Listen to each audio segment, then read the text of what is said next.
আসসালামু আলাইকুম।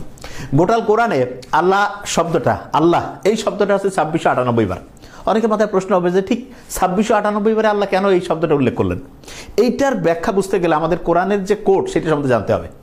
কোরআনের কোড কত এটা আল্লাহ 74 নম্বর সূরাতে স্পষ্ট করে বলছে 30 নম্বর আয়াতে, সেটা হচ্ছে 19। সবার উপরে আছে 19। কিরকম একটা ইন্টারেস্টিং জিনিস দেখি। প্রত্যেকটা সূরা শুধু বিসমিল্লাহির রহমানির রহিম আছে না? বিসমিল্লাহির রহমানির রহিমের মধ্যে 19টা হরফ আছে, মানে 19টা বর্ণ আছে। এবং খুব মজার ব্যাপার, এই যে 19 এইটা দিয়ে কোরআনের টোটাল যে সূরার নাম্বার 114 সেটাই কিন্তু ভাগ যাবে 6 19 114। এবং প্রত্যেকটা সূরার শুরুতে বিসমিল্লাহির রহমানির রহিম থাকে, কিন্তু আমরা জানি একটা সূরাতে নাই, সূরা তওবায়। তো অনেকের মাথায় প্রশ্ন, কি এটা কি ভুল করেই হয়েছে নাকি? নো, আল্লাহ খুব ম্যাজিক্যাল একটা জিনিস মিলাতে চান। সেটা কি? 27 নম্বর একটা সূরা আছে, সূরা আন-নমল। ওইখানে বিলকিস নামে একজন রানী আছে, তার কাছে সুলাইমান আলাইহিস সালাম একটা চিঠি লিখছেন। এবং আমরা যেমন চিঠির শুরুতে কি করি যে অন্যকে হচ্ছে অভিবাদন জানাই, তা উনি নবী, তো উনি যখন চিঠি লিখছেন উনি কিন্তু আল্লাহর নাম স্মরণ করছেন। এবং স্মরণ করার বুদ্ধিটা কি? বিসমিল্লাহির রহমানির রহিম। তার মানে ওই 27 নম্বর সূরার শুরুতে একবার বিসমিল্লাহ, আবার ঠিক চিঠির মাঝখানে একবার বিসমিল্লাহ। এই কারণে টোটাল কোরআনের মধ্যে কিন্তু একটা সূরাতে বিসমিল্লাহ না থাকার কারণে 114 বার হয়েছে। যদি সূরা তওবাতেও বিসমিল্লাহ থাকতো তাহলে টোটাল নাম্বার কিন্তু 115 হইতো, এবং সেটা কিন্তু 19 দিয়ে ভাগ যাইতো না। এবং খুব মজার ব্যাপার, আমি যেটা বলছিলাম যে কোরআনে আল্লাহ শব্দটা আছে 2698 বার, এইটাকে কিন্তু 19 দিয়ে আমি যদি ভাগ করি 142 হয়ে যাবে আনসার। এবং তাই না, কোরআনের মধ্যে টোটাল যে হচ্ছে হরফ বা বর্ণ আছে, তার মানে বর্ণ কয়টা আছে? এটা হচ্ছে 3,23,670।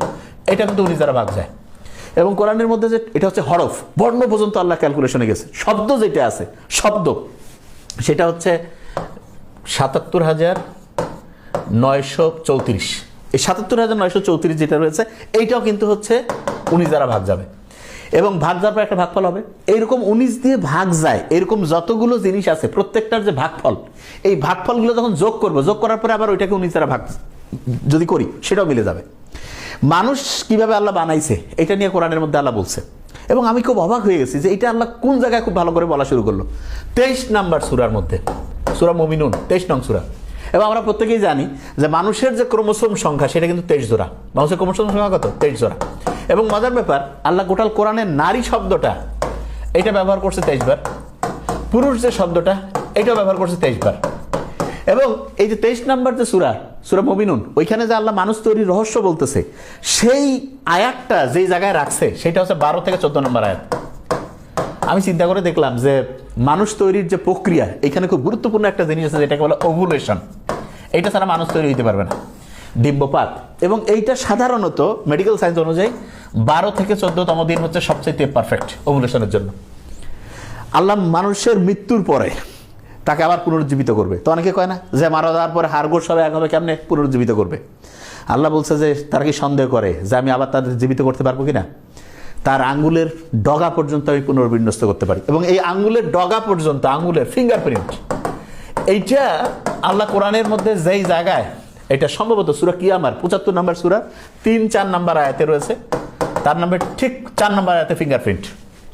এটা গোটাল কোরআনটাকে যদি শুরু থেকে পড়তে থাকে, একদম শুরু থেকে, তাহলে ঠিক যেই পজিশনে ফিঙ্গারপ্রিন্টের আয়াতটা আল্লাহ দিয়েছেন সেটা হচ্ছে 5555। যে কেউ যদি একটু বুদ্ধিমান হয়, হাতের ডান 5টা ফিঙ্গার, বামে 5টা, ডান পায়ে 5টা, বাম পায়ে 5টা, 5 5 5 5, একদম অ্যাবসলিউটলি সেই জায়গায় আল্লাহ দিয়েছেন। এরপরে আমরা যে কোরআনের দ্বিতীয় যে সূরা আছে, সূরা বাকারা, সেখানে গোটাল মানুষজনের কীরকম জীবনটা কিভাবে চলবে সেটা নিয়ে আল্লাহ গাইডলাইন দিচ্ছে। তা আমরা সাধারণত কি হয় যে একটা প্রতিষ্ঠানে যখন স্টুডেন্টদেরকে আমরা বলি যে এইটাতে তুমি কোর্সে ঢুকতেছো, কী কী পড়বা, কী কী সারবা, তখন আগের কথা বলি, পরের কথা বলি। এবং ঠিক এরকম করে আল্লাহ যখন আমাদের এই মুহাম্মদ সাল্লাল্লাহু আলাইহি ওয়াসাল্লামের উম্মতের গাইডলাইন কী হবে সেইটাকে বলার ক্ষেত্রে উনি হচ্ছে ঠিক সূরা বাকারার যে 286টা আয়াত আছে তার ঠিক মিডল পয়েন্ট কত? 143। এইখানে আল্লাহ বলতেছেন যে আমি এই মুহাম্মদ সাল্লাল্লাহু আলাইহি ওয়াসাল্লামের যে উম্মত তাদেরকে হচ্ছে মধ্যমপন্থী করে তৈরি করছি।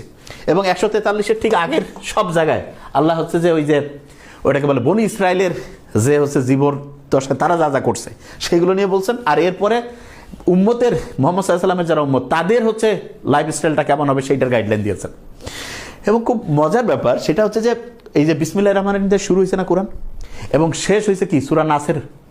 বাস এই দুইটাকে যদি একসাথে করি, বিসমিল্লাহর শুরুটা এবং সূরা নাসের যে শেষ, এটার মানে কিন্তু যথেষ্ট বা পূর্ণাঙ্গ।